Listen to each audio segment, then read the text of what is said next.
Muy buenas tardes a todos, bienvenidos a esta jornada y en primer lugar quería agradecer a todos pues, ese afán, ¿no?, que cualquier empleado público debe tener por la formación. Esta jornada precisamente lo que hacen es renovar nuestra formación y acceder a asuntos de máxima actualidad que pueden influir mucho pues, en nuestro trabajo. En segundo lugar, quiero agradecer a Fernando Heredia González, hoy nuestro ponente, un joven letrado de la Junta, tomó posesión allá por mayo del 21, así que lleva poquito tiempo con nosotros precisamente en el gabinete jurídico. Está en el departamento de contencioso, un departamento que tiene bastante carga de trabajo, eso le lleva, hoy me lo comentaba, que viene de no sé cuántas vistas precisamente esta mañana, por lo cual, Fernando, le damos las gracias. Es la primera vez que actúa como ponente y colabora con este instituto, pero sí es cierto que ya participó en unas jornadas y que hablaba, pues, qué le supuso precisamente el opositar y qué le supuso el empezar a ver qué funciones tenía, ¿no?, en esta administración pública. Con lo cual, bienvenido, Fernando, y muchísimas gracias por estar aquí. Y luego hablar de estas jornadas que lo hace el departamento, el área de gestión del conocimiento, y es algo, lo decía antes, ¿no? Cualquier empleado público tiene que estar formado. Hoy día la sociedad avanza de tal manera que necesita una evaluación permanente y el estar estudiando permanentemente. Y es un derecho también, pues en este caso de los empleados de la Junta de Andalucía, el estar formados, pero también es una obligación, y por eso agradezco que esté a los que están participando en esta jornada, porque es una obligación también, porque el servicio que tenemos que prestar se debe prestar de la mejor manera y siempre de una manera, la mejor manera para servir a los ciudadanos, que son al final el objetivo de nuestro trabajo, ¿no? Va a consistir esta jornada, y yo con esto casi termino mi presentación, en dos fases. La primera fase, Fernando nos va a hablar de las novedades normativas que ha habido y que pueden influir e influyen siempre en el desarrollo de nuestro trabajo, en el desarrollo de la administración. Y una segunda, que es importante, que además se nos viene encima de manera muy importante y de manera más rápida, que va a ser las subvenciones. Lo digo que se nos viene encima porque, si bien en la normativa de subvenciones es algo con lo que trabajamos permanentemente, con el tema de los fondos europeos y el sistema de calificación y acreditación de los fondos europeos, ¿no? Más, y quien ha trabajado en fondos europeos, quien ha llevado alguna vez fondos europeos, sabe lo que significa el gestionar fondos europeos, ¿no? Por lo cual esa normativa de subvenciones, en materia de subvenciones, la cual Fernando nos va a hacer hoy ese monográfico, y que es verdadero experto, pues nos dejará más claro muchas cosas de la misma. Yo no quiero entreteneros más, solo decir que precisamente el Instituto de Administraciones Públicas, desde este área de la gestión del conocimiento, lo que hace precisamente es poner el conocimiento, la formación, no solo nos viene por las acciones formativas, sino nos viene precisamente por ese transfer de conocimiento, en este caso personas como Fernando, pues que nos empape de cosas que normalmente no trabajamos y no se trabaja, pero es importante saber, ¿no?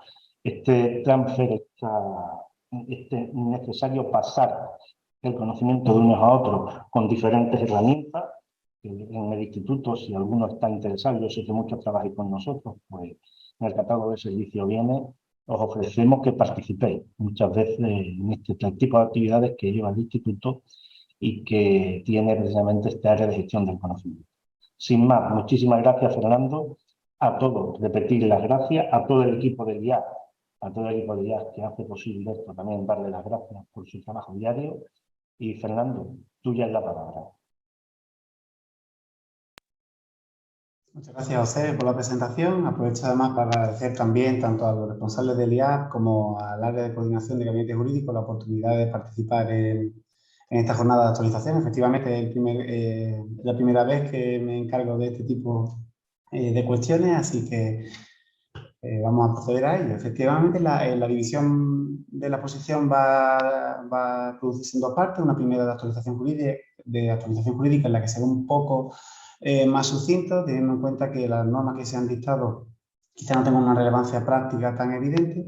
Y si entraremos después en un análisis de la novedad de la jurisprudencia en materia de subvenciones, la que ya sí examinaremos, sobre todo a partir de una conocida sentencia del Tribunal Supremo de 6 de marzo de 2018, cómo viene a completarse por la jurisprudencia una legislación constituida principalmente por la Ley General de Subvenciones o el texto refundido de la Ley de Hacienda, en el caso de Andalucía, sin perjuicio de desarrollo reglamentario, que es relativamente corta o breve y por tanto se completa por parte de los pronunciamientos judiciales, tanto del Tribunal Supremo como de la Sala de Contencioso del Tribunal Superior de Justicia.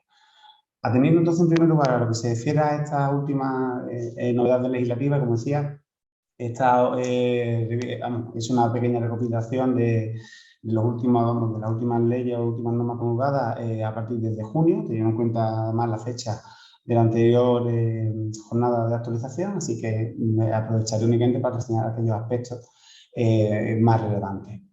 Se llevan a cabo, se han aprobado sucesivas normas, especialmente que inciden en la regulación de la Ley de Contratos del Sector Público, bien citada entre otras, por ejemplo, la Ley NOE 2022 de Calidad de Arquitectura, en la que se introducen determinados cambios principalmente relativos tanto a los requisitos para la constitución del jurado, en el caso de la adjudicación de este tipo de contratos y la especialización de los integrantes del mismo. De igual manera, las especialidades técnicas derivadas de proyectos arquitectónicos y, por tanto, una actualización de esta última ley de contratos del sector público que preserve con mayor rigor una garantía de calidad en materia de arquitectura. De igual manera, sin perjuicio, eso sí, citaré otros casos como a título anecdótico, pensemos en la Ley 12 de 2022, en la que se modifica la Ley de Plan y Fondo de Pensiones, recordemos todo ello incentivando su constitución, dada la problemática, sobre todo presupuestaria, en lo relativo a la estabilidad de las pensiones y a estas últimas manifestaciones sobre la limitación presupuestaria en este tipo de aspectos. Quiero citar además, dada la relevancia, además ya sabéis que en materia de interinos hubo en su momento un importante pronunciamiento tanto de la Sala del Tribunal de Justicia de la Unión Europea a raíz de una sucesiva interpretación de la cláusula quinta de la directiva de extinción en materia de temporalidad, lo que ha dado lugar a sucesivas modificaciones tanto del Estatuto Básico del Empleado Público como al propio Estatuto de Trabajadores o específicamente en lo que se refiere al Estatuto Marco de Personal Estatutario del Servicio de Salud, ya sabéis que está sujeto a un régimen jurídico especial. Se dicta el Real Decreto Ley 12/2022, que simplemente viene a introducir de nuevo estas limitaciones a fin de evitar abusos en la contratación temporal de este tipo de personal, constatando además una limitación de 3 años para los contratos, para estos contratos de interinidad, así como la obligación de convocatoria del proceso selectivo una vez transcurridos estos 3 años. Me resultó interesante además porque a raíz de la aprobación del Real Decreto Ley 14/2022, que se dictó en materia en el ámbito de transporte, sí, más pensado para medidas de naturaleza económica, aprovecho que se introdució una modificación de la Ley de Ordenación del Transporte Terrestre. Sabéis que en este sentido, en este aspecto, la Administración de la Junta de Andalucía sí ejerce competencia en este ámbito, porque además modifica sobre todo la graduación y importes de las sanciones. Aunque sea no sea una novedad tan reciente, porque la modificación ya tuvo lugar en el año 2021, dada la problemática de los vehículos con conductor, los denominados VTC, sí, y de lo cual tenemos además muchos asuntos aquí en gabinete, me parece curioso mencionar cómo se lleva a cabo una modificación del tipo infractor aplicable a este tipo de vehículos con conductor, estos VTC. La Ley de Ordenación de Transporte Terrestre sanciona o tipifica como infracción, mejor dicho, la captación de clientes por parte de estos vehículos VTC. La regulación del mismo tiene como particularidad que es necesaria una precontratación de los servicios. La diferencia respecto al servicio del taxi, que sí se permite una parada mientras circula. En el caso del VTC, para garantizar esta diferencia de sector entre uno y otro, es necesario que esté precontratado un servicio para que circule este tipo de vehículos. Para los casos en los cuales se apreciase que circulaban por vía pública o estaban estacionados en lugares de aglomeración, se tipificaba como infracción la captación indebida de clientes. Sin embargo, los que estoy trabajando en el transporte habéis visto que ha dado lugar a una importante problemática porque los juzgados de lo contencioso sucesivamente anulan este tipo de resoluciones sancionadoras al considerar que no queda acreditado que el conductor de verdad estuviese captando clientes. Siempre hay un boletín de denuncia de la policía local o que se constata, pues está estacionado sin acreditado, sin justificar a qué se debe esta parada, ni porque está fuera del lugar de garaje o donde generalmente esté estacionado.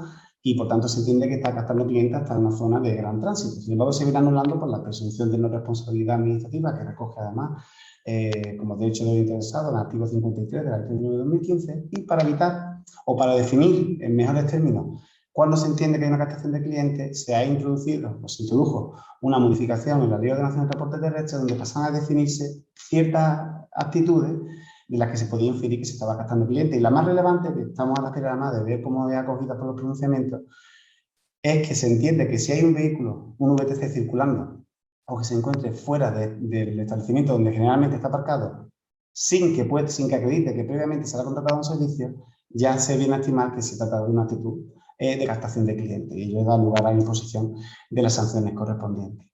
De igual forma, dada la cierta relevancia económica que puede tenerse, aunque ya se constituyó un impuesto específico, que era el impuesto sobre depósito de residuos en vertedero, incineración y coincineración de residuos, por la Ley 7 de 2022, que es la que actualmente constituye la Ley de Residuos, se pasa a introducirse este impuesto como dentro de los distintos impuestos cedidos a las comunidades autónomas. Y la Ley Orgánica 9/2022 lo introduce como los impuestos cedidos, introduce este impuesto como uno cedido a las comunidades autónomas e incluso llega a atribuirle competencia en materia de gestión y recaudación del impuesto.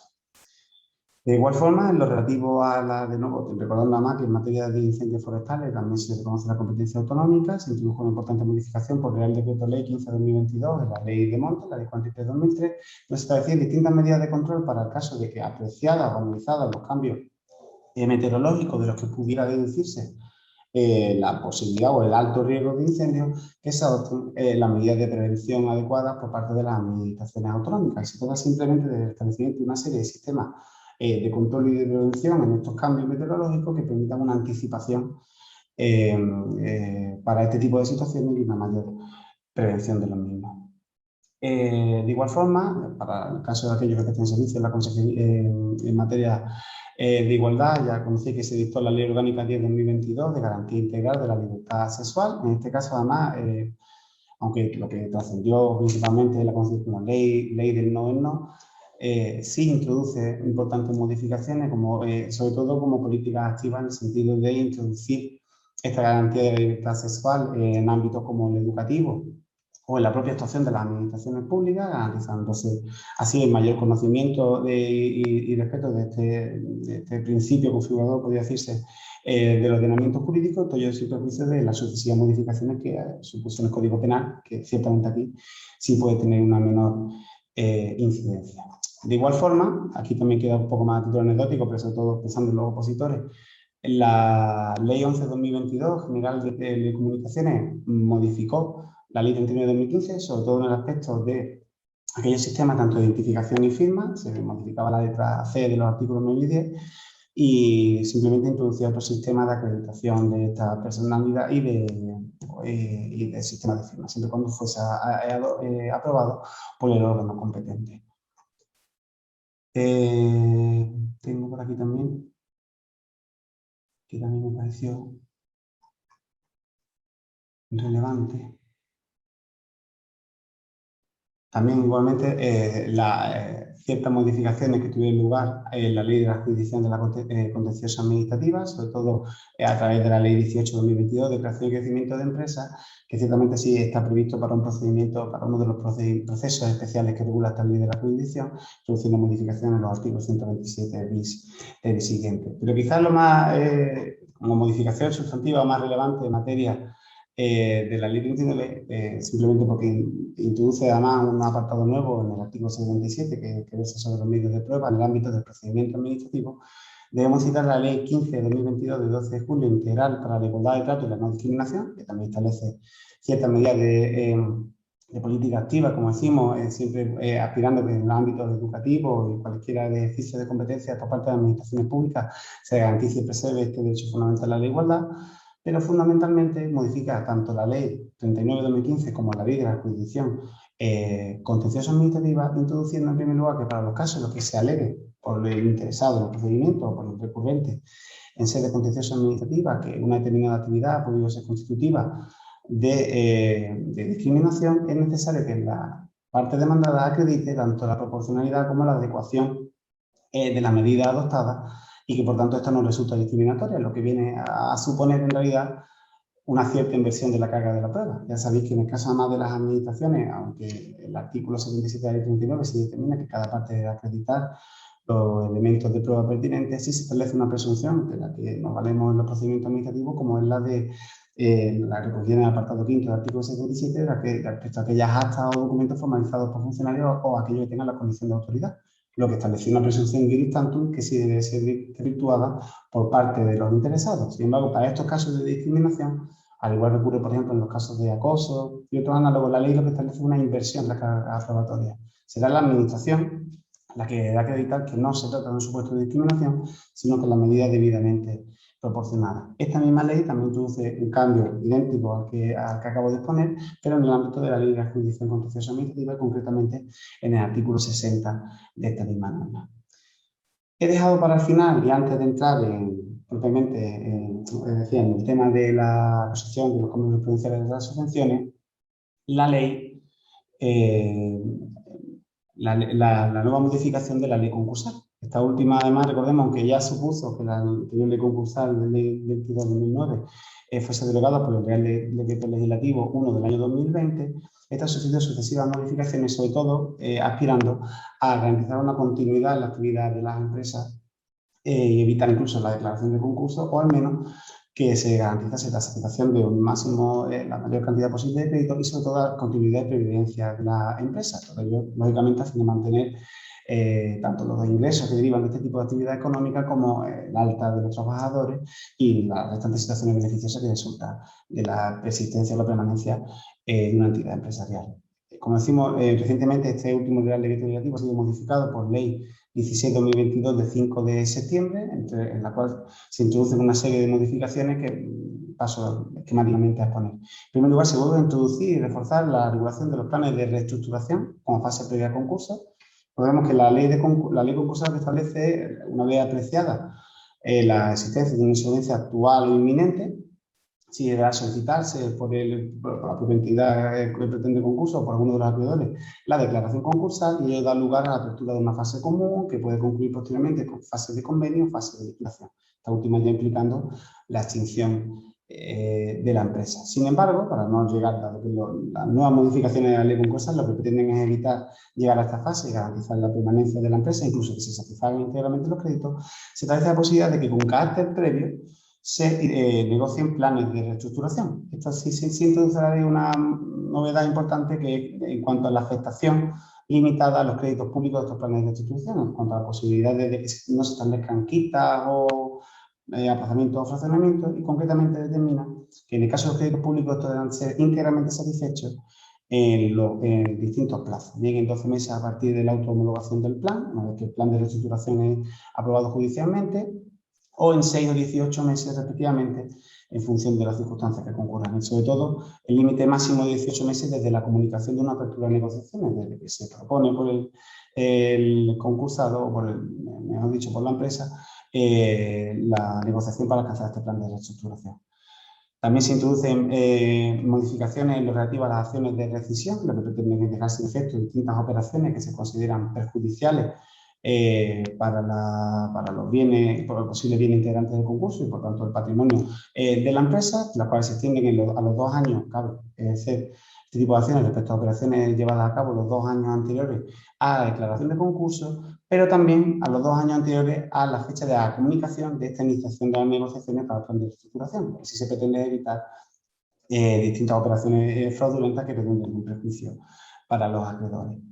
Es llamativo también que se suprime, esa fue una novedad que se introdujo en la última modificación de la ley concursal, se suprime la propuesta anticipada de convenio, a entender que no ha tenido una cierta eficacia práctica, se ve que sí ha pretendido sustituirse por estos planes de reestructuración, y se modifica también, estoy pensando ya incluso aquellos que prestan servicio de la Agencia Tributaria de Andalucía, el listado de créditos contra la masa del artículo 242, principalmente en la misma numeración, son créditos que serán los primeros que se satisfagan, con la particularidad que se incluyen aquellas costas que se haya condenado al deudor que no haya solicitado debidamente la declaración de concurso voluntario, los propios gastos de publicidad del concurso y ciertas cantidades resultantes de los créditos a partir de los planes de reestructuración. Todo ello podemos comprobar lo que se pretende es fomentar esta medida previa a la declaración de concurso.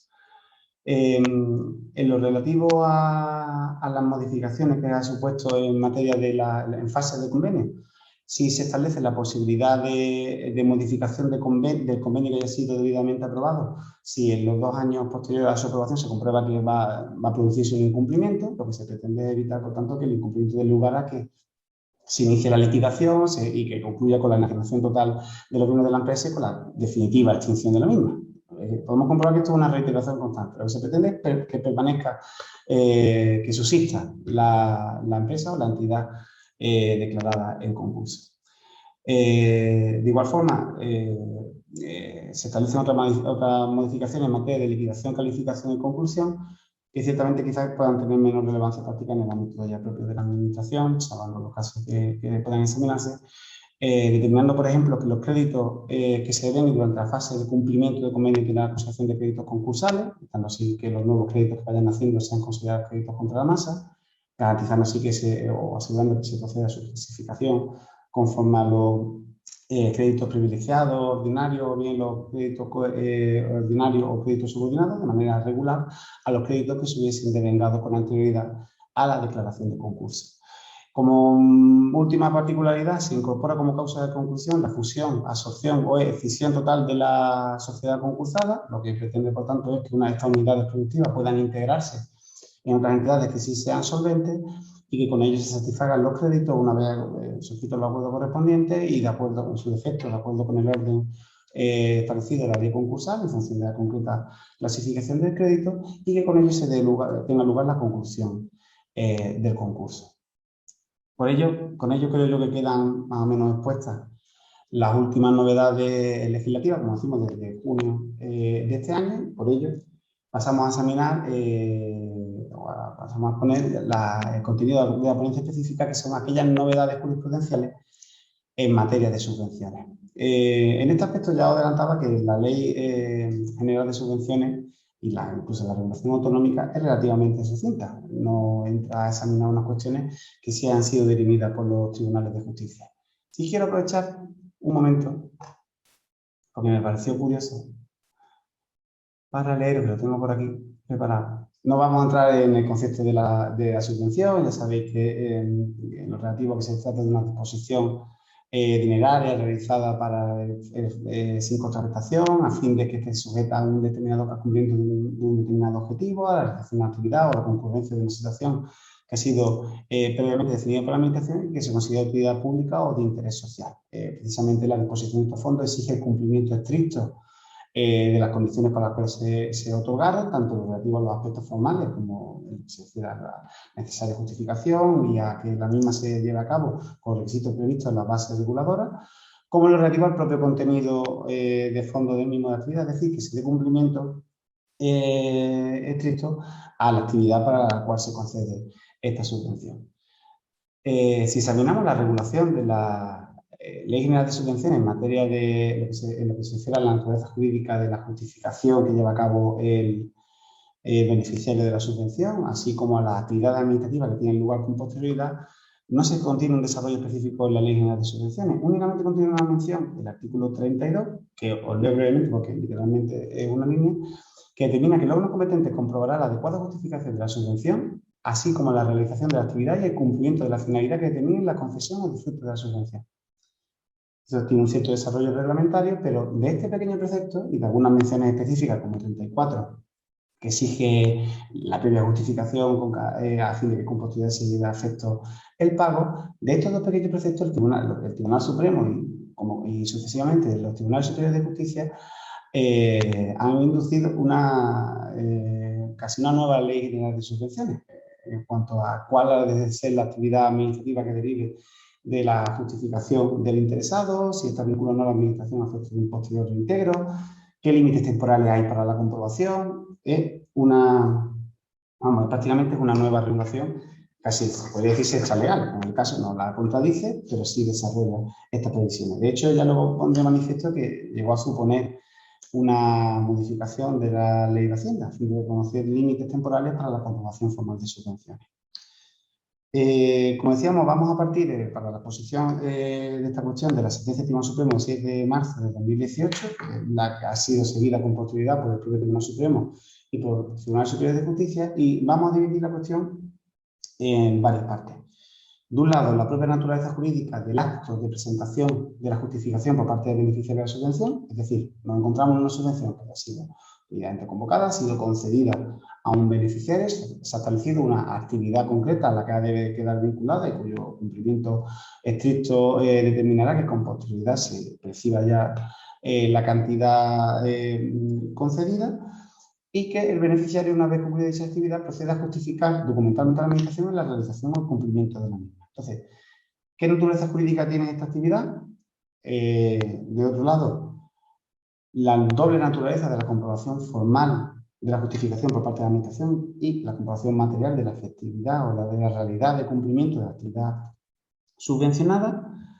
¿Qué relación tienen estas últimas actividades con el derecho al cobro por parte de los beneficiarios de las cantidades pendientes de la subvención? Sabéis que generalmente, aunque existen subvenciones en las cuales se desarrolla una actividad con anterioridad o concurre una circunstancia con anterioridad a su concesión y se procede inmediatamente al pago una vez comprobada que verdaderamente concurre, lo general es que las subvenciones se concedan, se desarrolle una actividad pudiendo percibir un anticipo y finalmente, una vez justificada, se abone la cantidad pendiente de pago o, en su defecto, ya se acuerde la pérdida de derecho al cobro o incluso un reintegro. Entonces, ¿qué relevancia tiene, como decimos, estas actuaciones de comprobación en lo que se refiere al cobro de estas cantidades pendientes? La naturaleza que debemos de darle a los actos de liquidación que viste la Administración con carácter previo incluso a iniciar procedimientos de reintegro, y por otro lado ya unas cuestiones más simplemente cuestiones relevantes o curiosas como la compatibilidad entre el reintegro y la revisión de oficios, si esta última excluye el primero o a la inversa, la posibilidad de qué consecuencias tiene la caducidad de un procedimiento de reintegro a la vista del artículo 42.4 de la Ley General de Subvenciones y otras causas especiales de reintegro. Eso lo dejaremos ya para el final. Como decimos, entonces, examinando propiamente lo que se refiere a la actividad, al acto de presentación de la justificación por parte del beneficiario, se ha planteado cuál es la naturaleza jurídica de esta actividad. Hay determinados sectores que consideraron que el acto de presentación de una justificación constituye una solicitud de inicio del procedimiento a instancia de a solicitud de interesado, es decir, lo que determinaría la íntegra aplicación de la Ley 39 de 2015. ¿Ello qué supondría? En abstracto, que si entendemos que se inicia un procedimiento administrativo y no hay una normativa específica que establezca cuál es el plazo de que dispone la Administración para, digamos, resolver sobre la adecuación de esta justificación, pues regiría supletoriamente el plazo de 3 meses que recoge el artículo 21 de la Ley 39, e incluso, si no se resolviese en plazo, podría entenderse que rige la estimación por silencio positivo del artículo 24. Esto se llegó a plantear incluso por varios recurrentes en los asuntos que dio lugar, los pronunciamientos que están siendo ahora mismo objeto de exposición.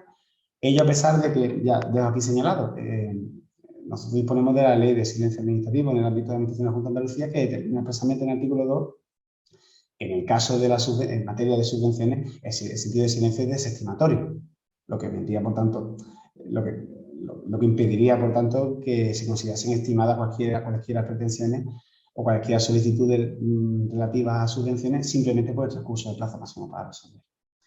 Entonces, esta es la primera postura que sostuvieron sobre todo algunos beneficiarios de subvenciones, entender que iniciaban un procedimiento y que podrían tenerse estimado o desestimado por el transcurso del plazo de 3 meses.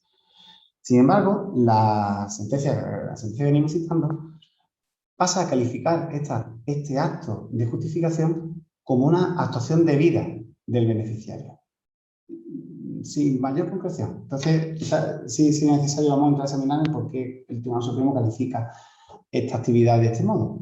Se entiende por el Tribunal Supremo que ya tenemos un acto definitivo, como es el de concesión de la subvención, que determina el nacimiento, un nacimiento hipotético potestativo de una, más bien sujeto a una carga o a condición, de obtención de una subvención si se cumplen las obligaciones formales y materiales impuestas en el acto de concesión. Estas obligaciones formales y materiales serían no solo la realización de la actividad, sino también la necesaria acreditación formal de que la misma se ha producido. Entiende entonces el Tribunal Supremo que en este momento, en esta fase, cuando se presenta la justificación, nos encontramos, podría decirse, ante actos de ejecución, actos materiales de cumplimiento de un acto administrativo previo que es el de concesión de la subvención. Es decir, parece que como que extiende, digamos, la tramitación del procedimiento de concesión de subvención. Se iniciaría con la solicitud, con la convocatoria, si es de oficio, y continuaría con la resolución otorgando la subvención y su eficacia también persistiría mientras se presenta la justificación por el interesado y se dicta la correspondiente resolución administrativa, bien procediendo ya al pago, si se estima que una vez todas las comprobaciones la actividad ha sido debidamente realizada y justificada adecuadamente, o bien ya acordando el inicio de un procedimiento de reintegro, que se supondría un procedimiento distinto, declarando el reintegro la pérdida de derecho al cobro. Por tanto, nos encontraremos, como decimos antes, actuaciones materiales de cumplimiento de la resolución de concesión, no ante la iniciación de un nuevo procedimiento administrativo. ¿Qué supone esta calificación? Que no podemos entender, por tanto, que si la Administración no se pronuncia sobre la adecuación o no de esta justificación, puedan los beneficiarios acudir a la justicia contencioso administrativa recurriendo supuestas denegaciones de pago de cantidades pendientes. No hay un acto presunto, la Administración, en este caso, no hay obligación de resolver porque no se ha iniciado un procedimiento. Entonces, podríamos preguntarnos, si yo beneficiario presento la justificación de la subvención y la Administración no procede al pago, ¿cómo puedo hacerlo efectivo? Pues Supremo, continuando con el examen de la naturaleza jurídica de la actividad, viene a concluir que dado que se trata de un acto definitivo, como es la concesión de la subvención, y se han cumplido las condiciones para las cuales se otorgó la misma, entiende que nos encontraríamos, si no se procede a la comprobación y al pago, ante una inactividad de la Administración por no darle cumplimiento a un acto firme. Es decir, sería uno de los casos del artículo 29.2 de la Ley de la Jurisdicción Contencioso Administrativa, que prevé como acto de recurso la inactividad de la Administración cuando no da cumplimiento a sus actos firmes. Ello supone, además, que se dé lugar a un procedimiento, digamos, sumario, un procedimiento abreviado que recoge el artículo 78 de la Ley de la Jurisdicción y que tiene únicamente por objeto obligar a la Administración a dar cumplimiento a este acto administrativo que no ha sido ejecutado, es decir, a que proceda al pago. Sin embargo, ya aquí se opone, frente a esta obligación del pago, las actividades de comprobación de la Administración. Ya hemos mencionado el artículo 32 de la Ley General de Subvenciones. Pues aquí, de nuevo, se venía sosteniendo por parte de la Administración que ésta podía llevar a cabo actuaciones de comprobación durante todo el tiempo del plazo de prescripción de derecho a la Administración acordada el reintegro. Es decir, los 4 años que establece el artículo 39 de la Ley General de Subvenciones, entendiendo que podía requerir sucesivamente durante este plazo para que le aportase documentación que la Administración estimase insuficiente, para que justificase determinados pagos, para que acreditase o subsanase defectos que apreciase la Administración y, por supuesto, para la posterior iniciación y conclusión de un procedimiento de reintegro. Lo que venía a suponer, por tanto, que la Administración pudiese ampliar indefinidamente el plazo para llevar a cabo el pago sin que este tuviera que tener lugar. El Tribunal Supremo, sin embargo, entiende que cabe diferenciar 2 tipos de actuaciones de comprobación, a la luz de este precepto y, como digo, del desarrollo reglamentario. De un lado, lo que se denomina una actuación formal, una comprobación formal de la justificación, principalmente consiste en determinar si la base exige la presentación de una memoria económica, de una relación de gasto, una relación de factura, una serie de documentación, la Administración dispone de un plazo breve, que el Tribunal Supremo no concreta, para comprobar si se ha aportado toda esta documentación requerida. Una vez concluido este plazo breve, la Administración tiene obligación, se entiende ya que se ha cumplido con el deber de justificación, si la Administración no opone ningún tipo de reparo, si no estima que falta algún tipo de documentación y, por tanto, estaría en principio obligada a llevar a cabo el pago, por ejemplo, de la cantidad pendiente de abono de la subvención. Ello se entiende sin prejuicio de que con posterioridad la Administración puede llevar a cabo actuaciones materiales, es decir, más sustantivas de comprobación, que puedan dar lugar a la iniciación de procedimientos de reintegro y a que se devuelvan, por tanto, estas cantidades. Sin embargo, como decimos, no concreta cuál es este plazo, dice únicamente el Tribunal Supremo que tiene que ser un plazo breve. Atiende, por ejemplo, generalmente a la previsión que contenga, las bases reguladoras pueden contener que una vez presentada la justificación, la Administración dispondrá de 2 o 3 meses para llevar a cabo, para efectuar la comprobación. Y entonces puede basarse el Tribunal Supremo en este tipo de bases para determinar que transcurridos estos 3 meses hay obligación por parte de la Administración de proceder al pago. Si no procediese a ello, ya hemos adelantado que nos encontraríamos ante un supuesto de inactividad administrativa susceptible de recurso contencioso. Sin embargo, ya en lo que se refiere ya propiamente, una vez por tanto expuesto la obligación de pago por parte de la Administración, ya podríamos plantearnos si es o no compatible este pago, esta obligación de pago, si una vez si se recurre, si te pone recurso contencioso con esta inactividad de administración, ¿qué puede oponerse en ese recurso? Es decir, si supuestamente entiende el beneficiario que concurre una actividad por no haber procedido al pago ya una vez presentada la justificación, en el recurso contencioso, ¿puede oponer la administración que concurre en causas de reintegro para no proceder al pago? ¿Puedo poner la prescripción de derecho al cobro? A estas dos preguntas ya veríamos que se viene a responder afirmativamente por parte de la jurisprudencia. Antes de entrar en la misma, sin embargo, no me da cuenta, o hablaba del plazo breve y para comprobar formalmente la adecuación de la justificación, y ya adelantaba que esto supuso una modificación legislativa. Concretamente, el artículo 124 bis del texto refundido de la Ley de Hacienda determina que esta comprobación debe efectuarse en el plazo de 6 meses. O sea, que este tipo de pronunciamiento sí tuvo una importante incidencia en la regulación autonómica en materia de subvención. Volviendo entonces, decía que para el caso de que, transcurrido este plazo, no se procediese al pago por parte de la Administración y recurriese el beneficiario en la inactividad de la misma, ¿qué tipo de alegaciones puede oponer la Administración en este proceso contencioso? Pues se viene entendiendo por la jurisprudencia, y tengo aquí, entre otras, sentencia del Tribunal Supremo del 29 de enero de 2018, que en principio alegar en este procedimiento especial la concurrencia de causas de reintegro sí podría parecer contrario al artículo 29 de la Ley de Jurisdicción Contencioso Administrativa, que en principio solo permite examinar si concurre un acto firme de la Administración y si este si el mismo no se le ha dado cumplimiento, y este sería el único objeto del recurso. No nos encontramos ante una desestimación presunta, como adelantábamos, lo que impediría en principio este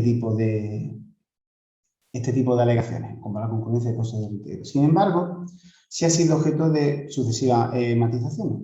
Ya en primer lugar pensemos para el caso, un supuesto teórico, de que el beneficiario de una subvención ha presentado la justificación, ha transcurrido el plazo, no se ha procedido al pago, recurre la inactividad y, sin embargo, en el devenir del proceso contencioso administrativo, la Administración ha llevado a cabo actuaciones materiales de comprobación y ha constatado que concurren causas de reintegro, iniciando un procedimiento de reintegro. No tiene sentido que si se ha iniciado un procedimiento de reintegro porque la Administración ha constatado un incumplimiento de la concurrencia de alguna de estas causas, se vea abocada a pagar la cantidad pendiente de subvención en aplicación de esta supuesta inactividad administrativa. Y a ello vienen respondiendo sucesivamente tanto los juzgados de contencioso como el Tribunal Superior de Justicia de Andalucía. Así os menciono a título de ejemplo sentencia del Juzgado Contencioso 14 de 18 de marzo de 2019 de Sevilla, donde determina que incluso no hay inactividad por parte de la Administración porque ha comprobado con posterioridad y ha iniciado un expediente de reintegro, determinando que para estos casos no tiene sentido que se obligue a la Administración a satisfacer una cantidad que va a ser objeto de reintegro con posterioridad, si te dice de que en sede contenciosa, cuando se impugna la resolución de reintegro, pueden efectuarse las alegaciones y ejercer las pretensiones que se estimen pertinentes. También la Sala de Contencioso del Tribunal Superior de Justicia, en sentencia de 17 de enero de 2019, determina que, acreditada que la Administración lleva a cabo acciones materiales de comprobación respecto a determinados expedientes del mismo beneficiario, Respecto a lo mismo, no cabía hablar de inactividad. La Administración había comprobado en plazo y había iniciado actuaciones, un procedimiento administrativo encaminado a obtener la recuperación de la cantidad indebidamente percibida, es decir, a tramitar un expediente de reintegro. Mientras que la sentencia de 10 de abril de 2019 llega incluso también a reconocer esta eficacia del expediente de reintegro, incluso en los casos en los que la resolución del reintegro ha sido recurrida y se ha acordado su suspensión. Recordemos que en principio ya conocemos la resolución de validez de los actos administrativos amparados al artículo 39, que además los mismos son ejecutivos conforme a los artículos 38, 97 y 98 de la ley 39, pero sí cabe que se adopten, que se acuerde su suspensión, tanto en vía administrativa, al amparo del artículo 117 de la ley 39, como ya en sede contenciosa, a través de la adopción de medidas cautelares. Sin embargo, pone de manifiesto a la sala que, dado que la Administración sí había apreciado la posible concurrencia de una causa de reintegro y solo se había acordado la suspensión de la obligación se había acordado la suspensión de la resolución acordando el reintegro y por tanto se suspendió el pago hasta tanto no se dictase sentencia, ello no podía llevar, sin embargo, que la Administración no reintegrarse la cantidad correspondiente y además siguiese obligada a abonar el 25% restante de la subvención. Entendía que para estos casos tampoco se podía hablar propiamente de inactividad y que la Administración, por tanto, no tenía obligación de proceder al pago.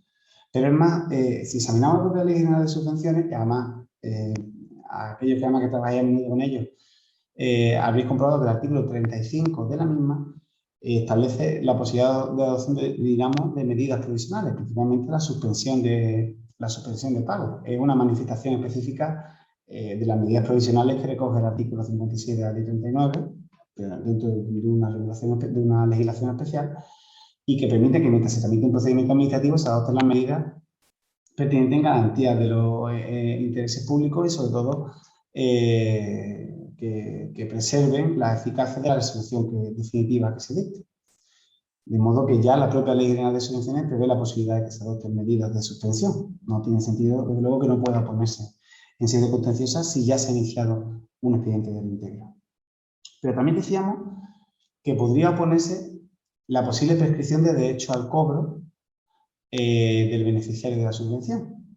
Y esto deriva además de un informe también elaborado en gabinete, por una compañía de gabinete, que venía a diferenciar la doble situación del beneficiario y de la administración en el ámbito de las subvenciones. Lógicamente, la administración, una vez dictada la resolución, incluso una vez acordado el pago de la cantidad correspondiente, en ejercicio de su potestad, tiene derecho a declarar el reintegro si se aprecia la concurrencia de alguna de las causas enumeradas en el artículo 37.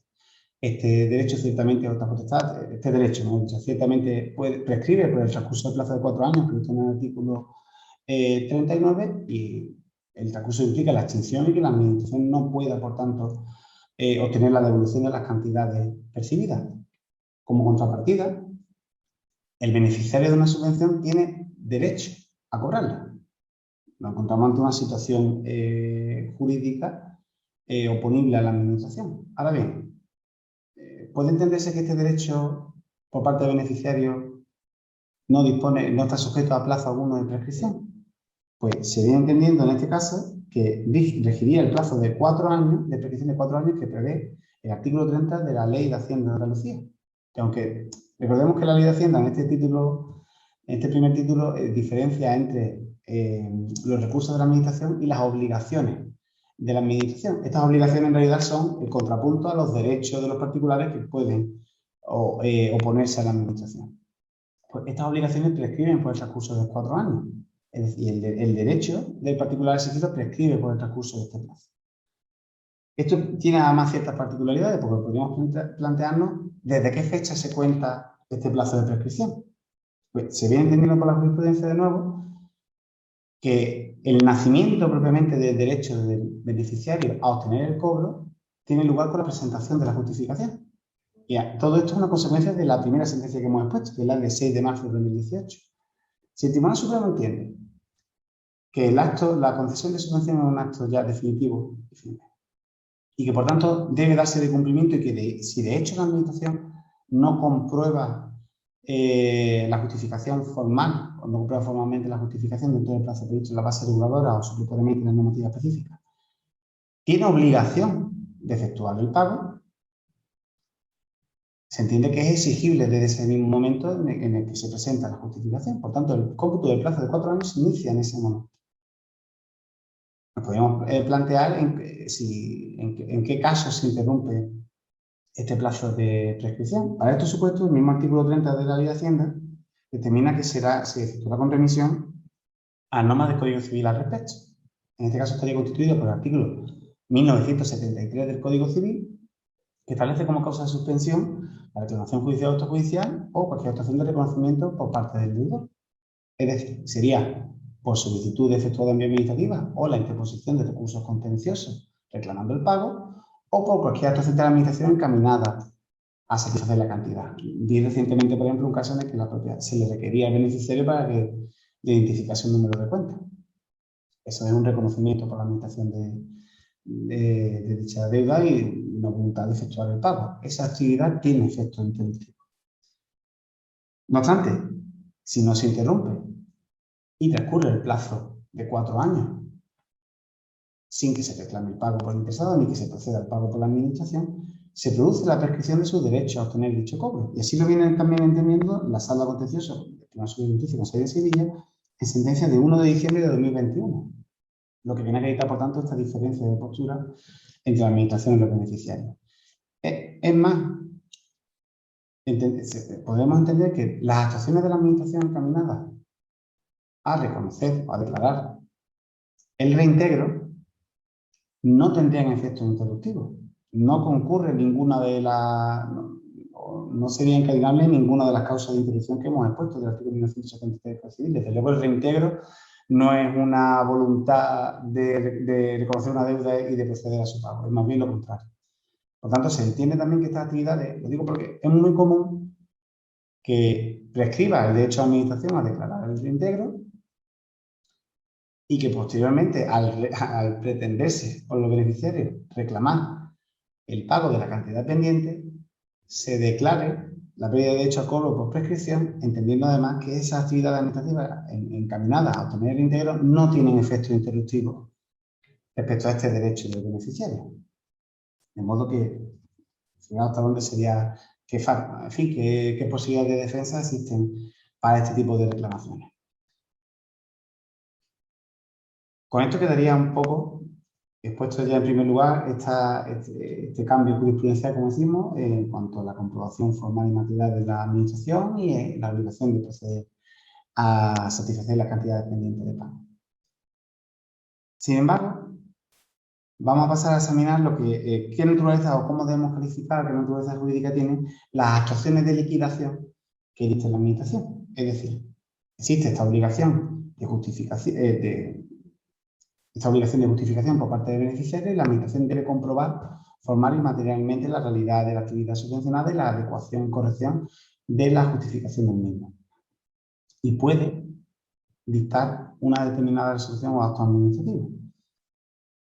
Y aquí entramos de nuevo en qué naturaleza jurídica es predicable de estos últimos y si los mismos son o no susceptibles de impugnación.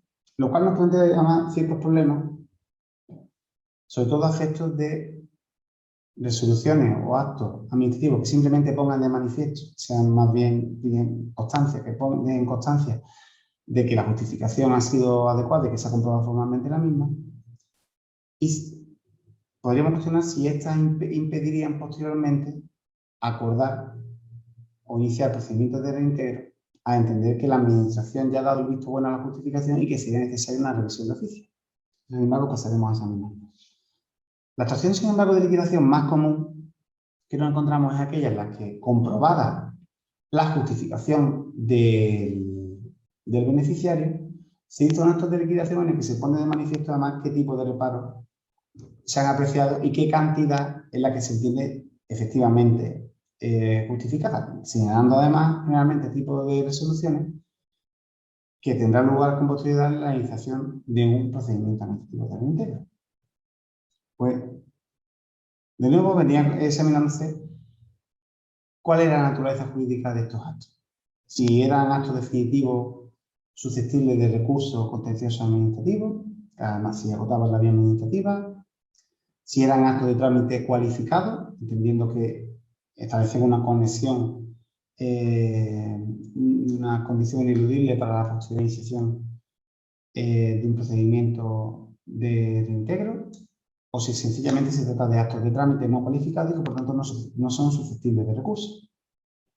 A esta postura, aunque ha habido una cierta oscilación jurisprudencial, se ha venido dando respuesta muy recientemente por el Tribunal Supremo en sentencia de 15 de febrero de 2022 y que ha sido recogida, entre otras, en sentencia de la Sala Contenciosa del TSJ de Andalucía de 19 de abril de 2022, donde se viene a concluir que este acto de liquidación no es un acto de trámite cualificado y, por tanto, no es susceptible de recurso.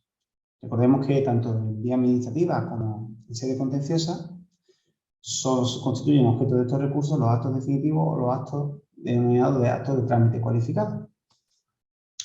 Que impide la continuación del proceso, causa indefensión o causa un perjuicio irreparable. Entiende el Tribunal Supremo que no nos encontramos ante ninguno de estos tres supuestos, por tanto no serían susceptibles de impugnación. Luego, o seguidamente, pasaremos a poner qué incidencia puede tener esto en los casos en los que la Administración no presente reparo una vez comprobada formalmente la justificación y, sin embargo, con posterioridad compruebe materialmente la misma y pretenda acordar un procedimiento de reintegro. Pasamos, por tanto, al siguiente de los elementos de los objetos de análisis de esta ponencia, que es la compatibilidad o la exclusión entre el procedimiento de reintegro y la revisión de oficio, o lo que es lo mismo. Si es necesaria una revisión de oficio para obtener la devolución de las cantidades en la sede debidamente percibidas por concurrir causas de reintegro, o si es suficiente la tramitación de un procedimiento de reintegro para obtener dicha devolución. Aunque, de nuevo, esto plantea ciertos problemas por la jurisprudencia, los procedimientos más recientes, entre otros, sentencia del Tribunal Supremo el 14 de enero de 2020, concluyen que no es necesaria una revisión de oficio para recuperar las cantidades resultantes cuando concurra una de las causas de reintegro, se haya incumplido la actividad subvencionada, concurra algún defecto de justificación o de algún defecto de justificación formal, o se aprecie cualquier tipo de incumplimiento o concurrencia de causa de reintegro, destacando además, porque sí plantea cierta controversia, que también concurre causa de reintegro cuando se ha percibido indebidamente la subvención, sin reunir las condiciones necesarias para ello. Recordemos que es un supuesto típico de nulidad pleno de derecho que da lugar a revisión de oficio, para los artículos 47 y 106 de la Ley 39. Sin embargo, lo que viene a resolver, como decimos, esta jurisprudencia mayoritaria, es que la Ley General de Subvenciones constituye una legislación especial que prevalece, por tanto, a la vigente Ley 39 de 2015 y que, por tanto, dado que esta legislación especial, de aplicación preferente, recoge que para estos casos basta con la tramitación de un procedimiento de reintegro, no es preceptiva la revisión de oficio, no es, por tanto, necesaria la tramitación del artículo 106 de la Ley 39, ni la obtención de dictámenes de Consejo de Estado o de Consejo Consultivo, y que bastaría, por tanto, por la tramitación del procedimiento de reintegro. Sin embargo, si se encuentran pendientes de recursos determinadas problemáticas, sobre todo para los casos que ya adelantamos, en los cuales se ha dictado un acto de liquidación sin formular reparo y con posterioridad si se ha iniciado un procedimiento de reintegro. ¿Qué es lo que viene a sostener la Administración? Si, como decíamos, el acto de concesión es un acto definitivo, es un acto, por tanto, firme, y no se presenta ningún tipo de reparo una vez efectuada la comprobación, se entiende que si una vez dado el visto bueno a la Administración, entienden algunos recurrentes que ahora sería necesaria una revisión de oficio para privar de eficacia a esta comprobación efectuada por la Administración. Esto, sin embargo, se encuentra pendiente de recursos y ya esto es más opinión personal que otra cosa. No creo que tenga recorrido. Una interpretación distinta vendría a eliminar completamente de contenido la facultad de reintegro por parte de la Administración, porque si se permite la comprobación material dentro del plazo de prescripción de 4 años, y ya hemos mencionado que lo que existe únicamente a raíz de este cambio exponencial es una obligación de comprobar formalmente la justificación, no tiene sentido que se impida a la Administración hacer uso de una potestad expresamente reconocida en una legislación especial y se la obligue a acudir a la vía de revisión de oficio. No parece ser este ni el espíritu ni la finalidad de la norma, es decir, de la Ley General de Subvenciones. Pero es que, es más, ya adelantamos que el acto de liquidación entiende el propio Tribunal Supremo que no es un acto de trámite cualificado que permita la interposición de un recurso administrativo o contencioso separado, sino que solo tendrá lugar, recurso solo tendrá lugar contra la resolución que acuerde el reintegro. Si este acto, por tanto, no tiene sustantividad suficiente como para que sea susceptible de recurso, ya sea una liquidación que presente o no reparo, si se considera que no tiene sustantividad suficiente para que proceda su impugnación separada, no tiene sentido tampoco que se pretenda que vincule a la Administración y la obligue a tramitar un procedimiento de revisión de oficio. No parece que sea coherente un pronunciamiento con el otro. Es más, si examinamos también la regulación de las denominaciones empleadas por la Ley de Subvenciones y Suplementos de Desarrollo, esta habla de reintegro de cantidades percibidas o de cantidades abonadas o satisfechas. Es decir, lo que prevé es que en los casos en los que se haya dado cumplimiento a la resolución de concesión de subvención y se haya satisfecho una cantidad y con posterioridad se compruebe materialmente que la misma no se ha incumplido, que concurre alguna cosa de reintegro como contratar con entidades vinculadas o cualquier causa que dé lugar a dicho reintegro. Si entendiésemos que simplemente una actuación de comprobación formal por la Administración solo hasta ese momento podría acordarse el reintegro, porque con posterioridad estaríamos abocados a una revisión de oficio, en realidad no nos encontraríamos ante un reintegro de cantidades percibidas, sino únicamente se nos permitiría declarar la pérdida de derecho al cobro. Es decir, en realidad eliminaríamos el reintegro de cantidades percibidas y lo sustituiríamos por una simple declaración de pérdida de derecho al cobro, que además es lo que generalmente se acuerda también en las resoluciones de reintegro, es decir, se acuerda el reintegro de las cantidades percibidas en exceso y se declara la pérdida de derecho al cobro de las cantidades pendientes de pago. Por tanto, como decimos, la interpretación sistemática de la norma nos lleva a concluir que el procedimiento de reintegro, dada esta previsión legal, es suficiente para obtener la devolución de este tipo de cantidades y que no es necesaria la tramitación de una revisión de oficio. Ya finalmente, porque veo que voy un poco justo de tiempo, os voy a mencionar simplemente otras dos novedades distintas ya en materia de caducidad del procedimiento de reintegro, por el importante cambio también jurisprudencial que hubo respecto. El artículo 42, apartado cuarto de la Ley General de Subvenciones, preveía expresamente que para los casos de que hubiese transcurrido el plazo máximo para resolver, no se produciría la terminación del procedimiento por caducidad, pudiendo dictarse resolución posteriormente, siempre y cuando no se hubiese producido la prescripción. ¿Me explico? Recordemos que si se tramita en condiciones normales, olvidándonos brevemente de este precepto, si tramitamos un procedimiento administrativo, por ejemplo, un procedimiento sancionado, y transcurre el plazo máximo para resolver y se produce la caducidad del mismo a amparo del artículo 25 de la Ley 39, esta caducidad supone que el procedimiento tramitado no tenga efecto interruptivo de la prescripción, de conformidad con el artículo 95 de la Ley 39. Ahora bien, la Administración sí podía iniciar un nuevo procedimiento siempre y cuando no hubiese transcurrido el plazo de prescripción, que decimos que no se ha interrumpido. Pero sí abocaba a la iniciación de un nuevo procedimiento. Pues en este caso, sin embargo, la Ley General de Subvenciones no establecía la terminación. Autoriza, de hecho aún la redacción no se ha modificado, autoriza para dictar una resolución una vez transcurrido el plazo máximo para resolver, lo cual parece que entra en contradicción manifiesta con estos artículos 21, 25 y 95 de la Ley 39. Ello lleva al Tribunal Supremo a declarar en sentencia del 19 de marzo de 2018 que la resolución que se dictase una vez transcurrido el plazo máximo para resolver debía ser objeto de anulación. No sería una resolución válida.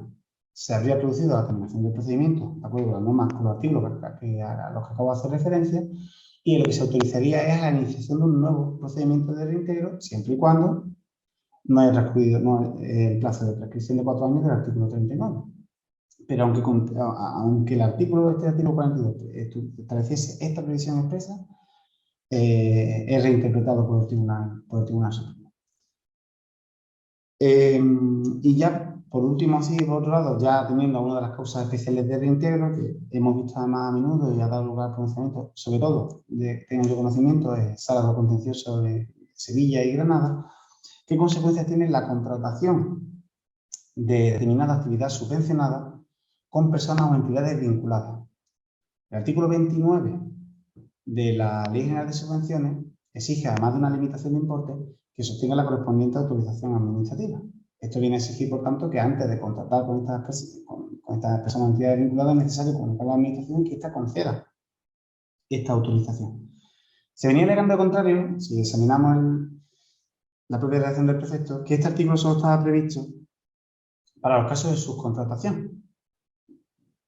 Sin embargo, reiterados pronunciamientos, y cito, sentencia del Tribunal Superior de Justicia con sede en Granada, el 24 de marzo de 2021, ya en reciente, interpretan este precepto entendiendo que siempre que se contrate actividades subvencionadas con personas o entidades en las que concurra algún tipo de vínculo, que sean familiares o empresas que tienen algún tipo de vinculación, es preceptiva esta autorización. Y por tanto, si la contratación tuvo lugar sin que se obtuviese preceptivamente, este gasto no se considera elegible y por tanto procedería la pérdida de derecho al cobro o el reintegro de las cantidades que respecto a las cuales se hubiese incurrido en un exceso.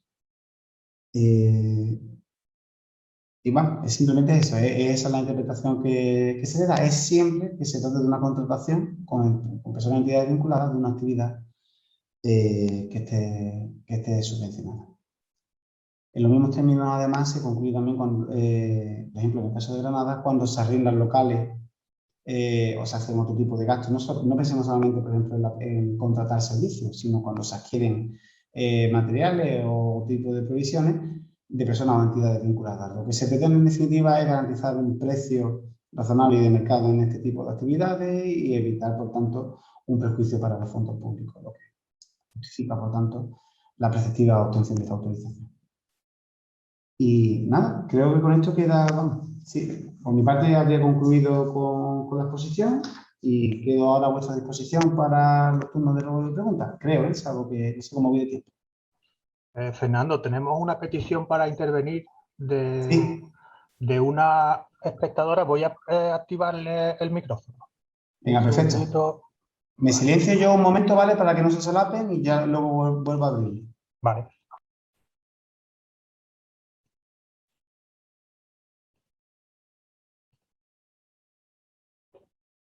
Salud, cuando quieras puedes intervenir.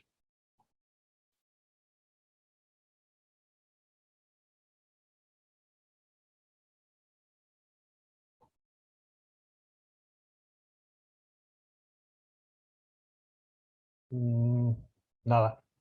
Parece que se ha ido o no está atenta. Bueno, de momento no hay más peticiones de intervención.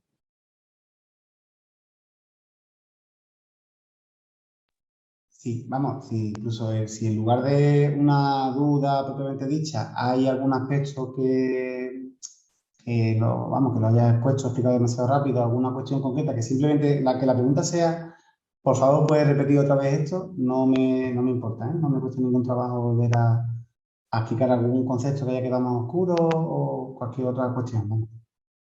Tenemos otra. Voy a darle a su micrófono. María Pilar, cuando quieras.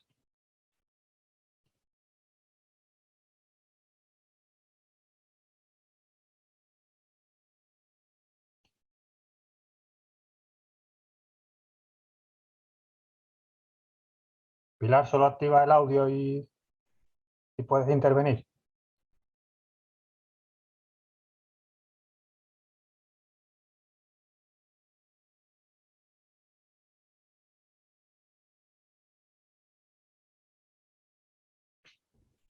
Ya lo tienes activo, cuando quieras, ¿eh?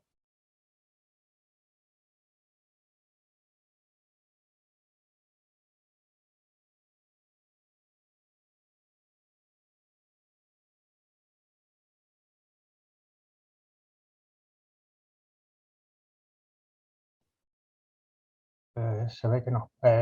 Voy a Si pasar. Bárbara, si quiere hacerlo también, si quiere formular también la pregunta por escrito, si tiene algún problema con el micrófono, y yo estoy atento, ahora tengo aquí abierto el chat y quedo atento también a las preguntas que se hagan por escrito.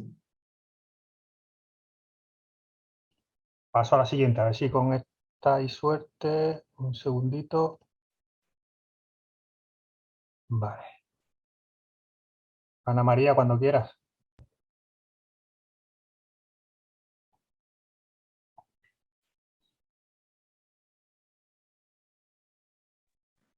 Buenas tardes, no sé si me escuchan. Perfecto. Mira, bueno, me ha parecido muy interesante la sesión. La pregunta era, a ver si respecto a la comprobación material de la actuación subvencionada, no la formal. Una vez que nos acrediten formalmente, nos lo justifique, vamos a ver, no sé si plantearte un caso concreto. Nosotros tenemos subvenciones en materia de rehabilitación de vivienda, pero no tenemos un plan de inspección. Entonces, la verdad es que las comprobaciones, pues, establecemos aleatoriamente un porcentaje y vamos a visitar unas cuantas. Entonces, no sé, vamos, yo entiendo que tendría que estar fijado en un plan de inspección, incluso publicado en el BOJA, pero los criterios y eso. A ver si en materia de si jurisprudencialmente se había dictado alguna sentencia en ese sentido. Vale, Ana María, muchas gracias por la pregunta. Que yo tenga conocimiento, es verdad que si he escuchado la presentación, llevo poco tiempo en ejercicio, no tengo conocimiento ninguna específica de esa materia. Lo que podríamos plantearnos respecto a qué eficacia o qué efectos pueden derivar de ese tipo de inspecciones es principalmente una causa de suspensión, de interrupción, disculpa, del plazo de prescripción. Entre las distintas actuaciones encaminadas a obtener el reintegro, que tienen eficacia suspensiva, se cuenta lógicamente la comprobación material de si efectivamente, por ejemplo, si se ha efectuado o no esa rehabilitación. Entonces entiendo, así en abstracto, entiendo que ese tipo de inspecciones sí tendrían eficacia interruptiva y justificarían, por tanto, que con posterioridad la Administración pudiera iniciar un procedimiento de reintegro. No digo que si fueran, es que no sé, a mí me suscita dudas, si fueran los interesados a achacar, pues que, no sé, que esa inspección quizás ha sido aleatoria, que no venía reflejada en un plan, que... Sí, eso sí nos hemos encontrado... Sí, son alegaciones más típicas, por ejemplo, sobre todo además en materia de urbanismo, en sede tributaria ya ni te cuento, pero ahí, por ejemplo, sí la justificación sí radica en una previsión legal y reglamentaria previa y en que en cualquier caso la regulación de las subvenciones lo que pretende es garantizar el cumplimiento. Ya que entramos en la naturaleza de las subvenciones, la especial disposición de caudales públicos, que ello justifica, por tanto, se llevan a cabo actuaciones de comprobación y de inspección, y que simplemente se trata de uno de los criterios establecidos para la comprobación material de la realidad de la actividad subvencionada. Sí, por ver algo parecido, hubo un tema relacionado, parecido, en temas de formación, cursos de formación, que sí, a ver cómo lo monto sin desarrollarlo demasiado.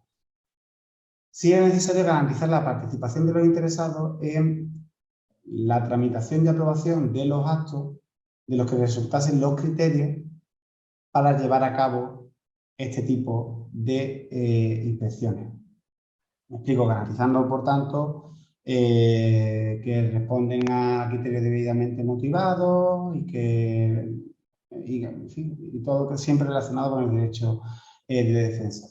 Pero mientras hayan tenido acceso al contenido, el expediente se haya tramitado notificándole íntegramente las actuaciones y hayan tenido conocimiento de las actuaciones dirigidas contra los mismos, en principio no veo problema. Sin perjuicio de que te adelanto que sí me suena en otros ámbitos que se haya planteado problemas sobre estos criterios para las inspecciones aleatorias. Pero es el mismo criterio seguido, por ejemplo, en el ámbito tributario.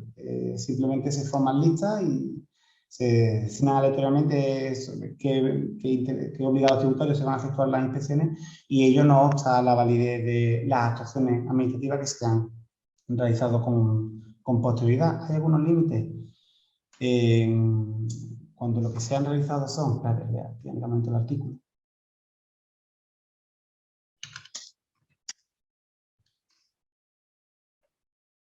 Sobre todo porque siempre examinando las garantías de participación y conocimiento íntimo del interesado.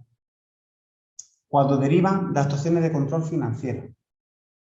Cuando, por ejemplo, se están revisando ya expedientes ya concluidos y se lleva a cabo estas actuaciones de control financiero por parte de intervención, a posteriori, ahí sí hay pronunciamientos que exigen que se garantice la plena participación de los interesados en esa actuación de intervención. Pero como criterio, si simplemente se trata de un criterio aleatorio para llevar a cabo inspecciones, a mí, por lo menos en abstracto, no se me ocurre ningún impedimento. Vale, muchas gracias. Gracias a ti por la pregunta.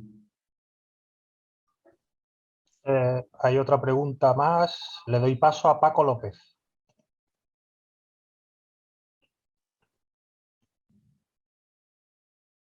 Paco, cuando quieras.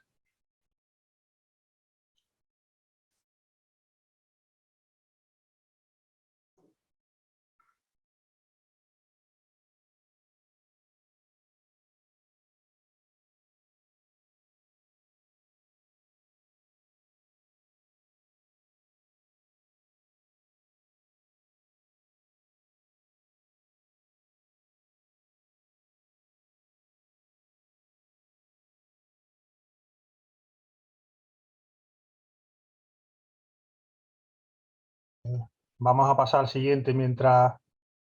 el siguiente es PUJ000. Cuando quieras.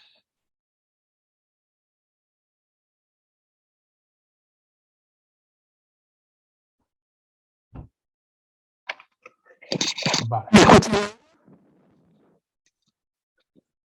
¿Hola? ¿Me escuchan ahora? A ver. ¿Me escuchas? Sí, sí. Ay, perdón, es que no. Mire, le quería hacer una pregunta. Continuando con el planteamiento que estaba haciendo derivados de controles financieros de subvenciones, en el caso de, en el control cuando se observe una ejecución material fuera de plazo, cumpliendo el resto de requisitos, incluido el de plazo de justificaciones, ¿existiría causa de reintegro? Gracias. Bueno, no me he quedado con tu nombre, pero... Juana, me llamo Juana, perdona, es que Juana. me pone el usuario, es lo que ha salido, perdona. Ya para no decirte pu. No, por Dios. Gracias. Vale. Hola, muchas gracias por la pregunta. Es muy buena. La causa de reintegro es indiscutible, porque si aquí entramos ya hay unos pronunciamientos muy reiterados, y os lo he adelantado, que exigen que el cumplimiento de las condiciones sea estricto. Ahora bien, junto a este cumplimiento estricto de las condiciones de otorgamiento de la subvención, se alza el de proporcionalidad. Se recoge, si mal no recuerdo, en el artículo, ya en el 17 de la Ley General de Subvenciones,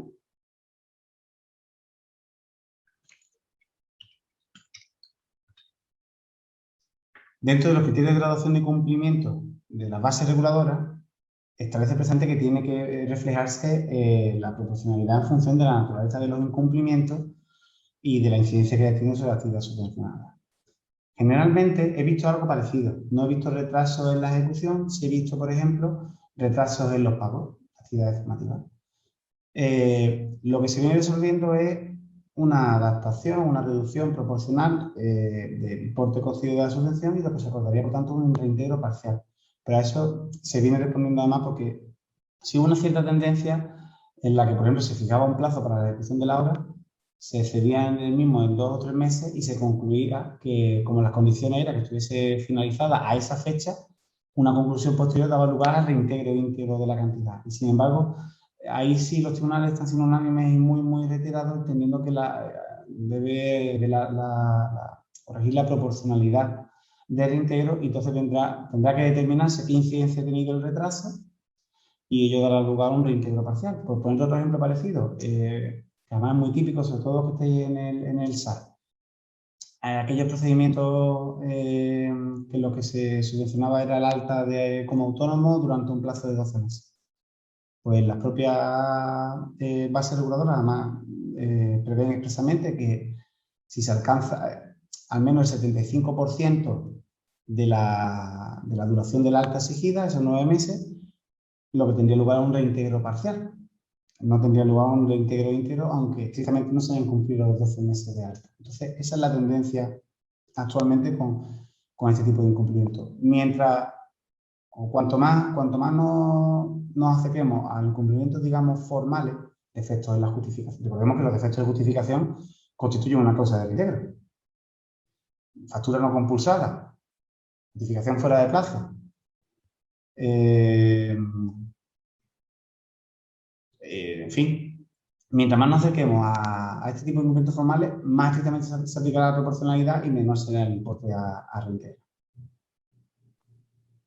Muchas gracias. A ti. La siguiente es Rocío Fernández. Voy a activarle el micrófono.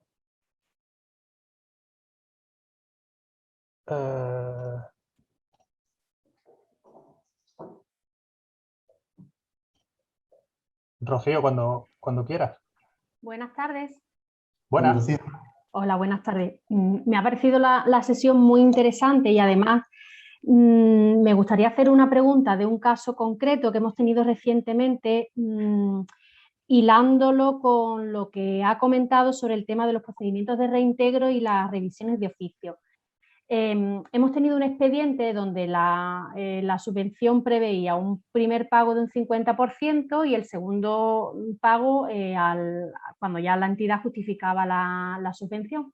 En esa comprobación de la justificación, bueno, pues se vio que la entidad había justificado de manera insuficiente y se detectó que quizás había un exceso de financiación. Bueno, pues se inició el correspondiente procedimiento de reintegro, la entidad alegó y se terminó con una resolución de reintegro, donde tenían que reintegrar una pequeña parte de ese primer pago del 50% y, como ha dicho, pues se declaraba la pérdida de derecho al cobro del segundo 50%.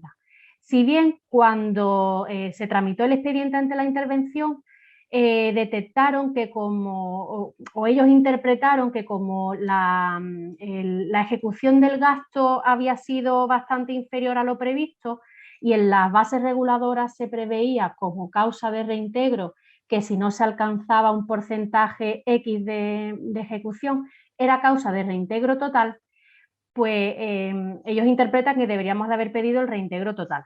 Entonces, la cuestión al margen de que, bueno, tengamos que analizar si efectivamente lo que dice intervención es así o no, me pregunto si ya habiéndose iniciado un procedimiento de reintegro y habiéndose además resuelto, ¿se podría volver a iniciar uno nuevo con esa nueva causa de reintegro que se ha detectado?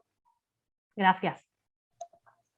Gracias, Rocío. La pregunta tiene miga. Aquí entramos ya... De nuevo, volvemos a la eficacia de los actos administrativos, a que los mismos no puedan ser privados de eficacia, sino a través de los medios previstos en los artículos 106 siguientes, y a la concreta eficacia o relevancia jurídica que puede tener un reparo posterior formulado por intervención. Aquí sí, me voy a andar con mucha cautela, primero de nuevo por la novatada y por el tiempo que llevo y porque creo que quizás de esto, no, quizás no, de esto entienden mucho más seguro mis compañeros, tanto bien contencioso como los compañeros de consultivo. Sin embargo, te respondo, quizás aprovechando un caso similar que tuve, aunque estaba más bien relacionado con función pública. La eficacia de la resolución del reintegro es indiscutible, es un acto que es válido, la resolución del reintegro que se dictó es válido, produce efectos por sí mismo. Por tanto, la administración además está vinculada a su contenido. Si intervención con posterioridad formula un reparo, esta actividad de control a posteriori que hace, ¿qué incidencia tiene el reparo sobre un acto ya dictado y definitivo por la administración? No lo priva como tal de eficacia. Es decir, no lo está anulando, no lo está revisando de oficio, no está... Lo único que está señalando a la administración es un defecto que entiende que debe subsanarse. ¿Dónde nos lleva esto? Ahí, ya digo, con mucha cautela, porque sencillamente no lo he visto, no me encuentro ninguna resolución de reintegro que posteriormente se consideran suficientes por intervención. Entiendo, sin embargo, que el acto es perfectamente válido y que, dado que lo que se pretendería es un agravamiento de la condición del beneficiario, nos veríamos obligados a una revisión de oficio del artículo 106 de la Ley 39, casi por descarte. El artículo 107, en cuanto a la declaración de necesidad, no es acto favorable para el interesado, queda descartado. Desde luego, no puede revocarse al amparo del artículo 109, porque lo que pretende la revocación, precisamente los procedimientos sancionadores, es dejarlo sin efecto, porque se entiende que ocurre algún tipo de infracción en el mismo o por los criterios previstos en este precepto. Entonces, dado que lo que se pretende es aumentar la cantidad a reintegrar y que la situación jurídica del beneficiario ya ha quedado definida por esa resolución de reintegro, que ha tenido la oportunidad de pronunciarse sobre la completud de la justificación y sobre la adecuación o no del ejercicio de la actividad, entiendo que lo procedente sería una revisión de oficio. Pero no por lo que hemos expuesto antes de si es suficiente un reintegro o una revisión de oficio. No es el mismo caso. Aquí ya tenemos una resolución definitiva de reintegro que queremos privar de eficacia. Y el único medio que hay para eso es la revisión de oficio. Vale, sí, vamos, efectivamente, de la explicación no era el mismo caso que habías expuesto.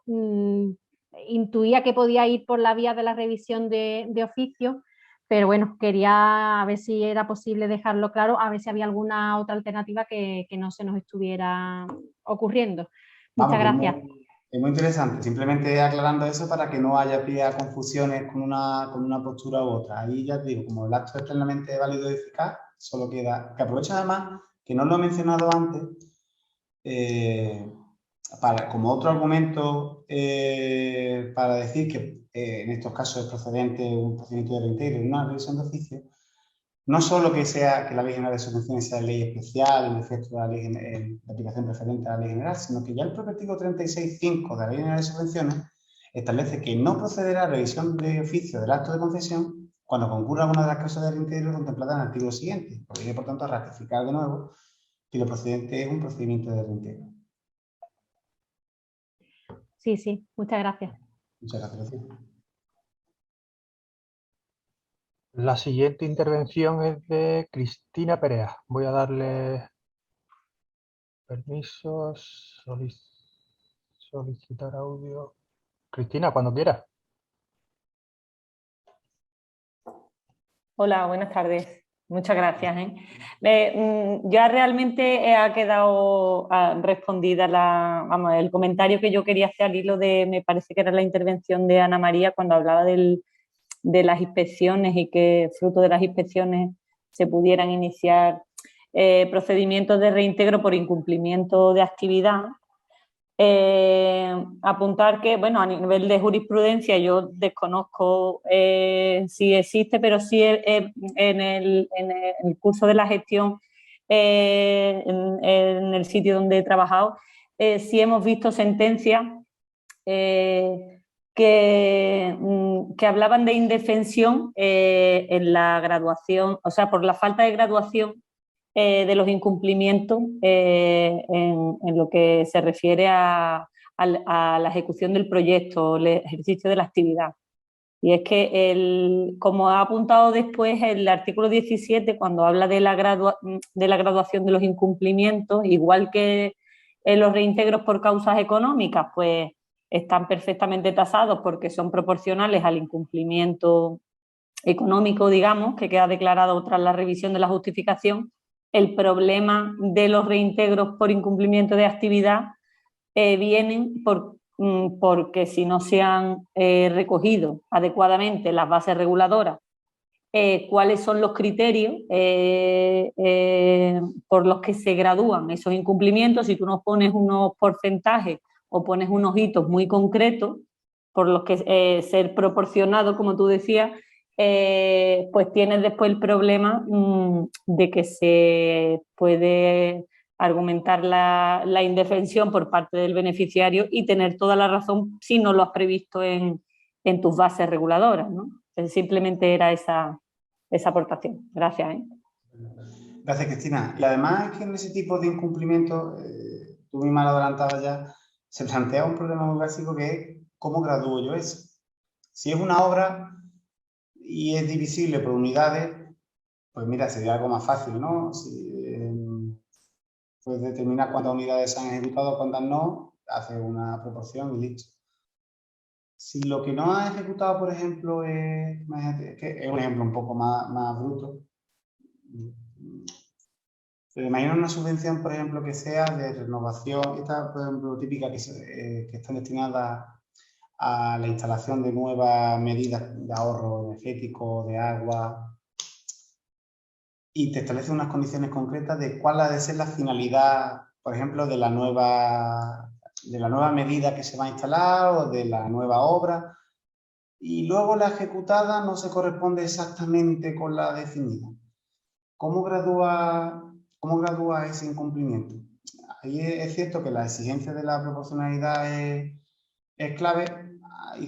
En ausencia de previsiones por parte de la base reguladora hay cierta oscilación, cierta determinación por parte de los tribunales, pero desde luego lo que sí es evidente es que en ese tipo de subvenciones, digamos, de resultados, que no tiene una medición estrictamente económica, sencillamente es que es muy complejo definir cuál va a ser la graduación del incumplimiento. Simplemente de que la obligación de hacerlo y de motivarlo más debidamente la resolución de reintegro sea incuestionable.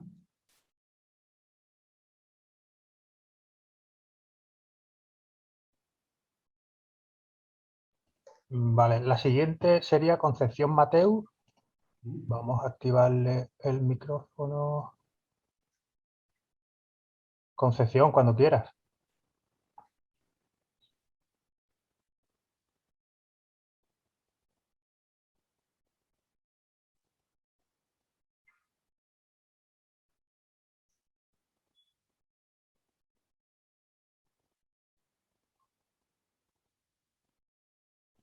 No, parece que no.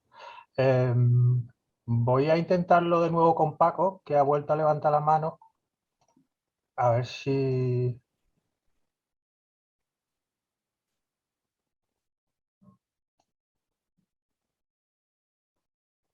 Paco, cuando quieras.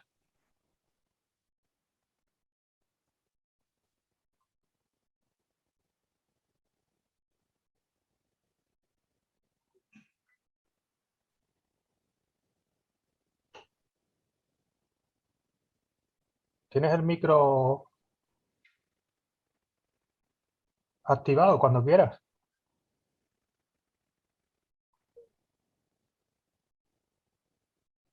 Nada, no hay suerte.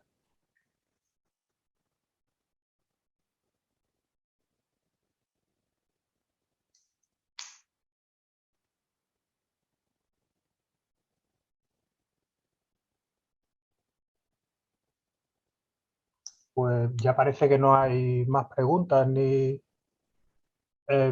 sí, hay dos más. Fernando Prado, le voy a dar permisos, permitir... Fernando, cuando quieras. Sí, hola, buenas tardes, ¿se me escucha? Sí, Fernando, ¿qué tal? Sí, bueno, primero muchas gracias y enhorabuena, una sesión muy interesante. Yo quisiera volver al comienzo y como nos has dado ocasión de repreguntar un poco por ver si hemos entendido bien los conceptos, pues es simplemente precisar en relación con la naturaleza jurídica, ¿no? de la presentación por parte del beneficiario de la documentación justificativa.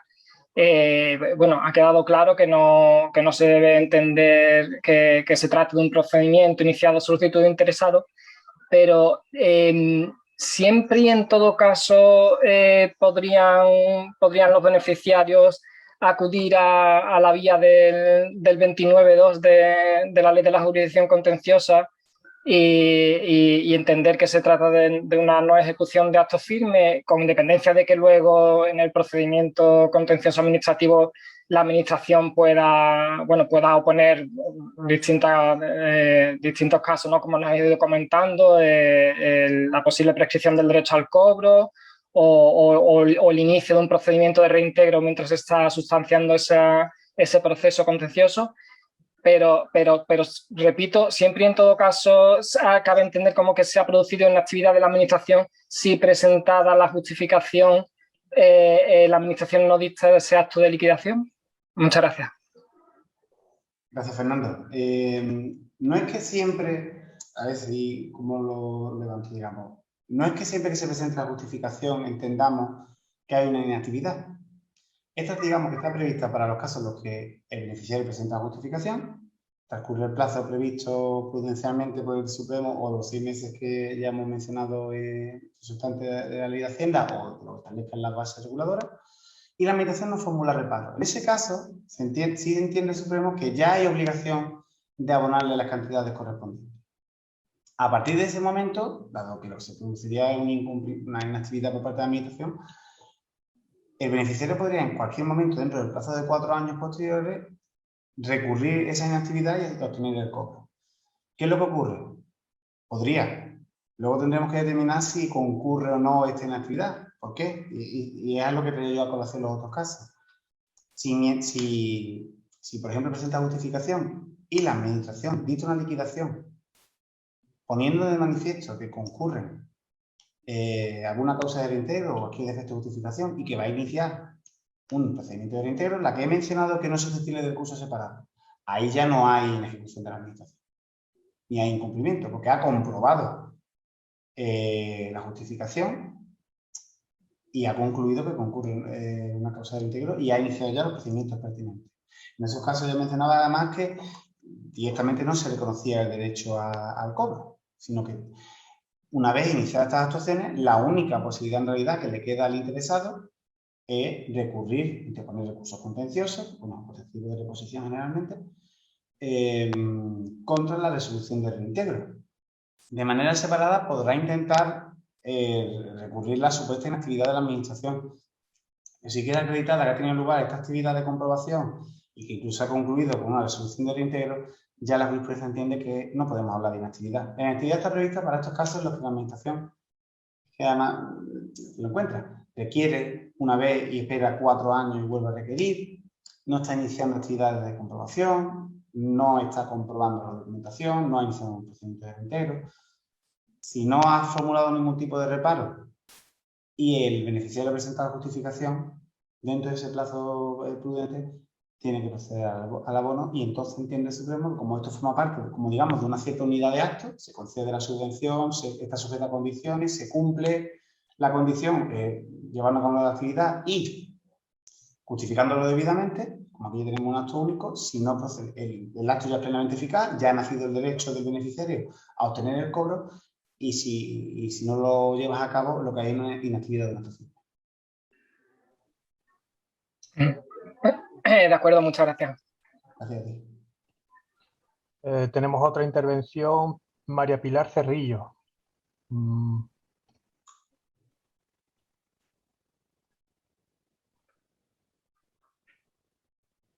Pilar, cuando quieras.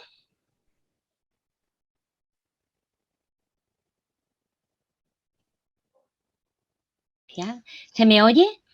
Sí, perfectamente. Se me oye ahora. Mire, un beneficiario que ha sido objeto de un reintegro parcial porque tardó mucho en justificar, pero al final justificó. Y la intervención, cuando se pasa a justificación, dice que debería de haberse sabido no solo haberse investigado por las causas por las que ha justificado tan tarde, sino también el plazo en el que ha terminado la ejecución de la actividad. Se le hace un requerimiento previo, de nuevo para un reintegro. Yo entiendo que como hay causa de reintegro no sería necesario, si no contesta, llevar a cabo una revisión de oficio, ¿no? ¿Me explico? Pero se ha llegado, o sea, ¿se hizo una resolución de reintegro parcial? Sí, sí. Y se le acaba de hacer un requerimiento previo diciendo que la intervención pide que se sepa esos detalles. Yo ahí tengo el mismo problema que comentaba antes, creo que era Juana, sobre el tema de la eficacia. Lo que pasa es que en el caso que tú planteas hay un pequeñito matiz que es el ámbito de la comprobación que ha hecho la administración. Sí. si la comprobación ha sido parcial, pero esto sí que es sobre la marcha, sin fundamento en ningún tipo de sentencia, sobre la marcha, como estamos debatiendo. Quizá podría examinarse si la Administración no ha examinado todos los elementos de la subvención, sí cabe que inicie un procedimiento de reintegro respecto a otros elementos nuevos. Por poner un ejemplo, pero ¿ves? Te lo digo. Chirría. Y me chirría, porque yo es que siempre pienso además en ciertas comparaciones con los procedimientos, por ejemplo, con los de inspección o los de comprobación limitada en el ámbito tributario. Ahí, cuando, por ejemplo, tú llevas a cabo una inspección tributaria y la inspección ha sido total y dicta una liquidación, luego no puedes, si mal no recuerdo, iniciar un nuevo procedimiento de investigación. Grave. Ya quedas vinculado, te viene a decir más o menos la legislación y la jurisprudencia, tuviste tu oportunidad, haberlo hecho mejor. Entonces, aquí me encuentro en ese mismo problema. Si la Administración ya lleva a cabo actuaciones de comprobación y ha concluido que el incumplimiento radica en los aspectos señalados en la resolución de reintegro, yo creo que tendría que revisarla de oficio, pero es una opinión puramente teórica y pensada, que no se tome como ni en postura de gabinete ni que no se tome como referencia. Con el matiz que digo, de que en el caso que tú planteas, podría intentar alegarse que dado que la comprobación no se extendió a la totalidad de la actividad subvencionada, ni de aunque no lo exija la convocatoria, el llevar a cabo, o sea, el conocer la fecha de la ejecución, porque dice que tiene que finalizarse, sí, pero no se le suele pedir, simplemente con un certificado por parte del secretario de la entidad local queda dicho, pero la intervención dice, no, quiero saber también la fecha de la ejecución, porque se tardó un año en justificar. ¿Y no figuraba en las bases? En las bases sí, se dice, claro, en el decreto, se dice, las actuaciones tienen que ser finalizadas antes del 30 de diciembre de tal. Vale. Entonces entra dentro del deber de la obligación de justificación del beneficiario. Sí, o sea que se podría hacer, ¿no? Se podría hacer, pero digo, un reintegro por la diferencia. Pero con el matiz que te comento, al ser en tu caso un reintegro parcial, quizás sí, porque se trataría de un ámbito de comprobación que no ha cubierto antes la administración, la anterior resolución de reintegro. Pero podría suscitar un cierto debate. Ya. Y voy a aprovecharme de lo último. En un expediente de caducidad, la sentencia que ha citado es del 24 de marzo del 18. ¿No hace falta ya iniciar, cuando ha transcurrido el plazo, no hace falta iniciar de nuevo el procedimiento de reintegro? A pesar de haber... Eso es fantástico. Nos quedamos con las alegaciones que hizo en su momento, a las cuales no se le dieron respuesta. Porque teníamos otros expedientes que teníamos una devolución de ingreso indebido y un reintegro. Y se hizo primero la devolución del ingreso y se aparcó el reintegro. Entonces ahora el reintegro se va a hacer. Se puede concluir con una resolución, ¿no? El reintegro, pero es que ya ahí, por ejemplo, me han mezclado, porque una cosa es, tenemos un reintegro cuyo procedimiento ha caducado por transcurso del plazo máximo para resolver, y ahí, aunque la Ley General de Subvenciones dice lo contrario, la jurisprudencia entiende que ha concluido el procedimiento y que hay que dictar un nuevo acuerdo. Es cierto que podrás traer al expediente todo lo desarrollado con anterioridad, así que prevé además el artículo 95 de la Ley 39, pero tienes que iniciar un nuevo procedimiento y dictar una nueva resolución. Distinto es que tú traigas al expediente las actuaciones que hayas desarrollado en un procedimiento anterior. Sí, pero se culmina con la resolución, no hace falta un acuerdo de inicio. Hace falta un nuevo, tienes que iniciar de nuevo el procedimiento. Vale, entonces no me había enterado bien. Lo que concluye con una nueva resolución. Vale, pero hace falta acordar de nuevo el inicio del procedimiento. Tienes que iniciar de nuevo el procedimiento. No sé si en la práctica en algunos casos se dice directamente una propuesta, no me pega. Si dictarán un acuerdo de inicio, dirán que se tienen por realizados los trámites anteriores, se dará de nuevo audiencia al interesado por si quiere efectuar nuevas alegaciones o aportar nuevos medios de prueba y una vez cumplido este trámite, se dictará la resolución. Perfecto, pues muchas gracias. Muy bien aclarado. Gracias. Tenemos otra intervención de Yolanda Arcos.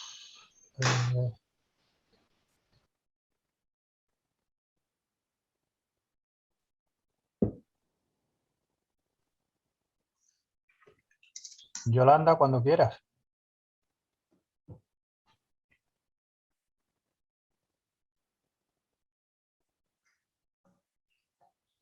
segundito, no lo escucho. Lo voy a poner un poco más fuerte.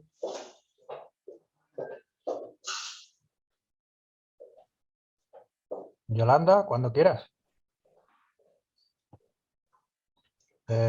Pasamos a la siguiente intervención, que es Concepción Mateu. Concepción, cuando quieras.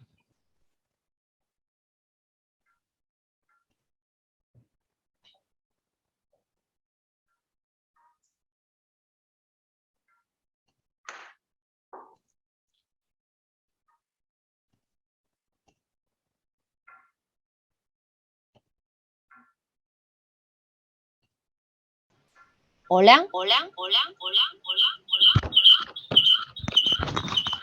¿Se me escucha?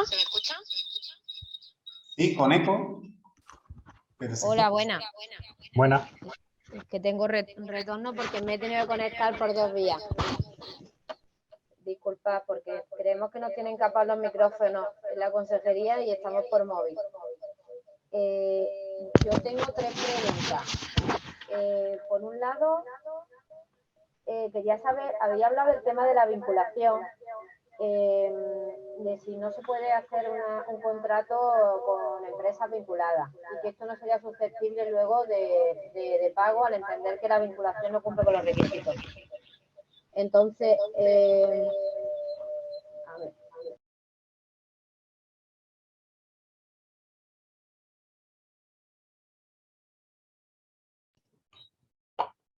Se acaba de desconectar. Voy a buscarla un segundo. Concepción.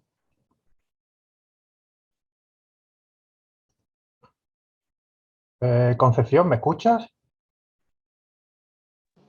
Sí, ¿me escucháis? ¿Me escucháis? Sí. Ah, vale, es que he quitado la pantalla y voy por móvil nada más.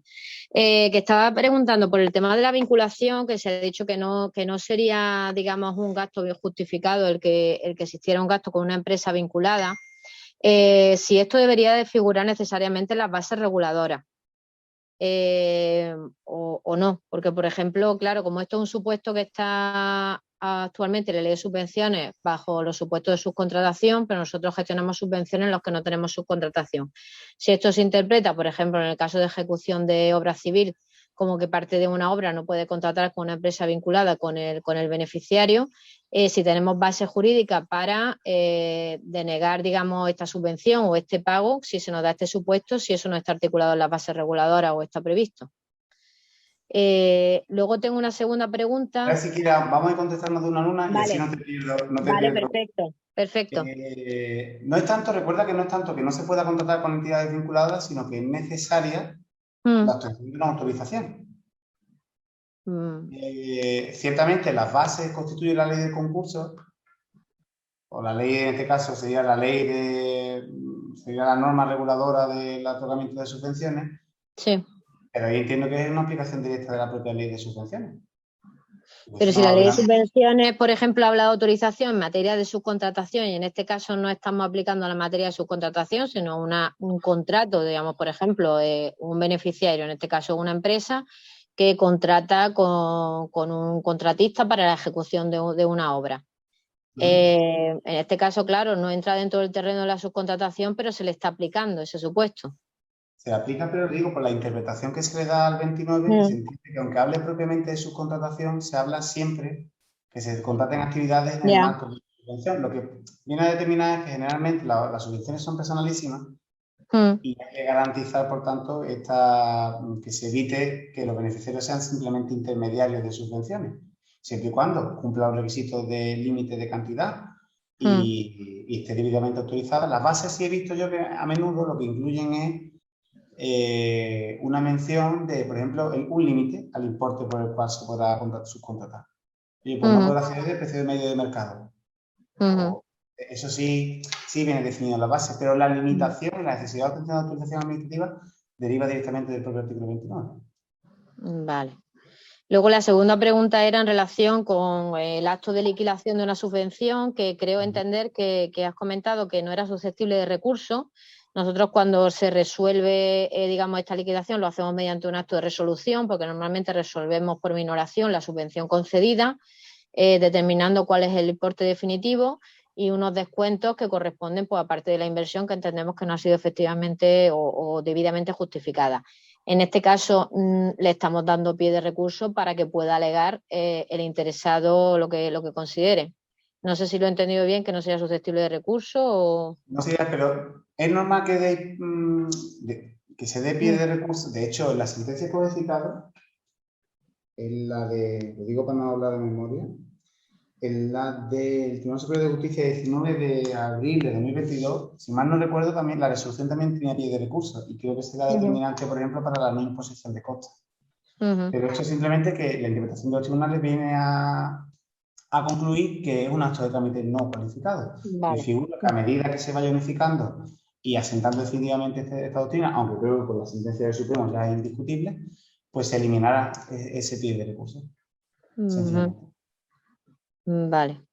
Y luego la última pregunta, bueno, que ya han comentado algunos compañeros, que, por ejemplo, pues cuando ya tenemos una liquidación que ya se ha efectuado y se ha hecho el correspondiente pago, puede que tengamos una auditoría. En este caso podemos tener auditoría o bien de la intervención o bien de nosotros, por ejemplo, trabajamos con fondos europeos de la Comisión Europea, o inclusive de órganos internos puestos, o sea, que la Comisión Europea establece en su reglamentación comunitaria, que son de la misma consejería, pero que hacen una supervisión de nuestra labor.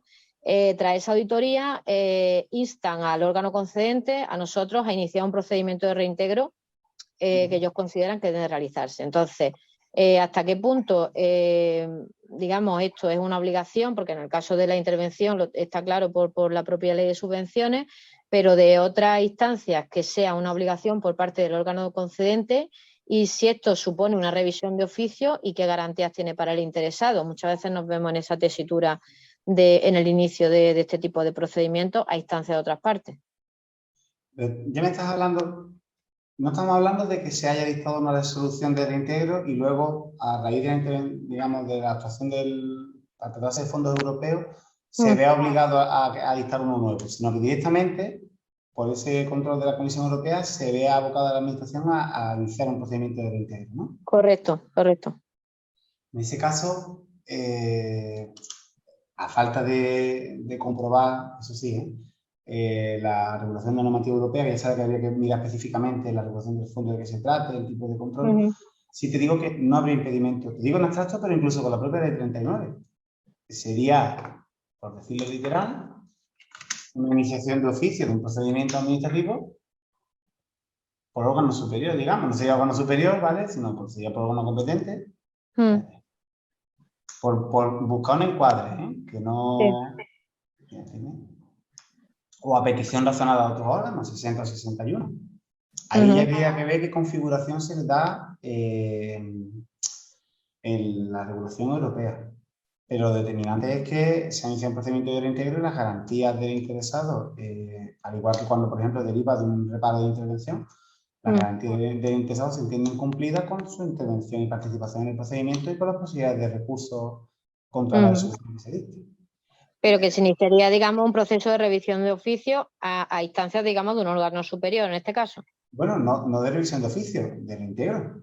Ah, de reintegro, eso es lo que quería aclarar, que sea un procedimiento de reintegro. Sería el procedimiento de reintegro. Simplemente sería a instancia de un órgano de la... Digo, sin saber exactamente de qué regulación estamos hablando, a instancias de un órgano europeo. Vale. Creo que en principio, así en abstracto, creo que no plantearía mayores problemas. Vale. Pues eso es todo. Muchísimas gracias. Gracias a ti, Concepción.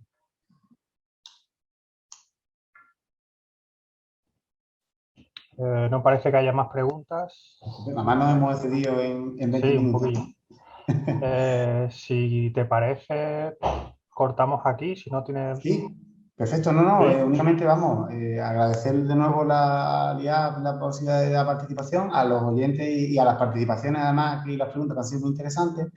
Y yo personalmente para darle las gracias también a una compañera, a Rocío Balbín, que tenía un control absoluto de la materia, me facilitó también materiales y ha ayudado mucho para la configuración de esta conferencia. Nada, agradeceros vuestra atención. Nos vemos en otra ocasión.